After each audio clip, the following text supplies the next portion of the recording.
Good morning, dear student. Myself, Miss Deepthi from Dip Scroll Bar. In today's lecture, we are going to start History Chapter 7, The Revolt of 1857. The Revolt of 1857. This revolt is known as the turning point in Indian history, and also it is very important in the eyes of British historians also.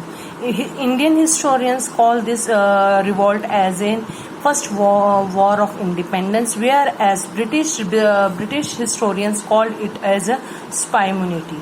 Why they have called it a spy-munity, and why Indian historian call it is a first war for independence? In this chapter, we are going to read about it. So let's start. Nature of the Revolt of 1857. The Revolt of 1857 is often termed as the First War of Independence because for the first time in Indian history, different segments of Indian society stood up against a common enemy that was British. So this is the answer of first question, the why the Indian historian call it the first war of independence, because for the first time in Indian history, different segments means different peoples, different religion, different so they fight against one single enemy together, and their enemy was the British. So then the question arises, why did such a revolt start in India? What led to this revolt? What was its result? So these are the three W's. W's means questions. Where W's are there, W's means questions are there. Always occur in our mind that why this happened, what happened during this time, when it is happened, and what was its result. So such questions arise. So let's see. Let us take a look at the causes and consequences. The revolt of 1857 was the result and a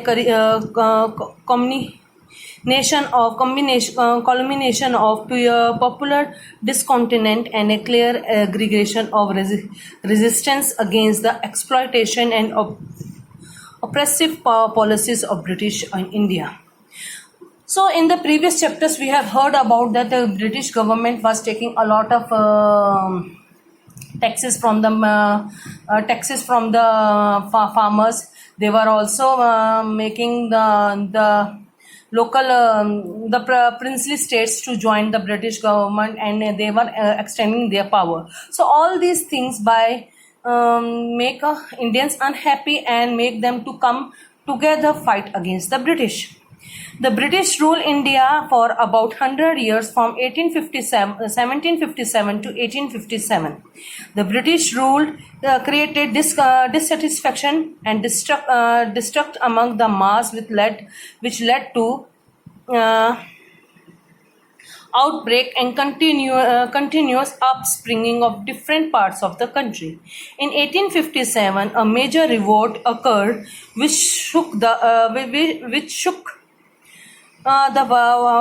every foundation of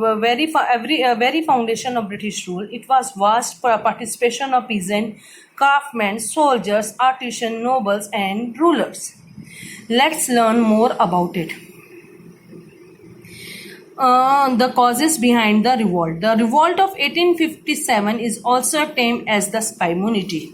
Now the question second is the why this spy-munity, they are called by the British historians call this revolt as a spy-munity. Why they are calling it? Let's see. Some Indian historians call it the first war of independence. However, the British writers like Sir James Autumn and E.P. Roberts says that the munity was started due to the introduction of greased cartilage. They describe the event as a concentrated revolt of Indians and a fight between civilized and uncivilized people. This really called the national revolt, and the participants were ununited by one common feature, that is their hated for the British. So now the question arrives. Now here the answer is the why the British historians call it is a spy immunity, because it was started. This revolt was started due to the grease cartilage. A cartilage was introduced in British Army, which was greased with the skins of fat of cow or pig. And as we know that cow is very scared in the Hindus, and pig is untouchable in the Muslims. So the Indian soldiers boycott it, and and as a result revolt was started. So that is why they called it is a spy immunity. A group of soldiers start this revolt. Now let us, different causes were there regarding this revolt. So few of the, let's start what were they. There were many causes of the revolt. Let's discuss the factor that led to the revolt. Political cause of revolt. The expansion policies of British, such as the subsidiary alliances and doctrine of lapse, created distrust among the Indian rulers and made the kings and prince more subordinates. The states like Jhansi, Sitara, Sambalpur and Nagpur were affected territories. The state of Awadh was also annexed. So this was these two policies, subsidiary alliances and the doctrine of lapse. These two alliances make expansion policies of the British make the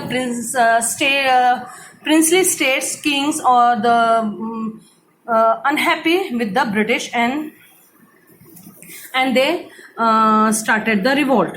Indians were also executed from the high civil and military jobs. The highest post in the army was given to the British, and the post of Subedar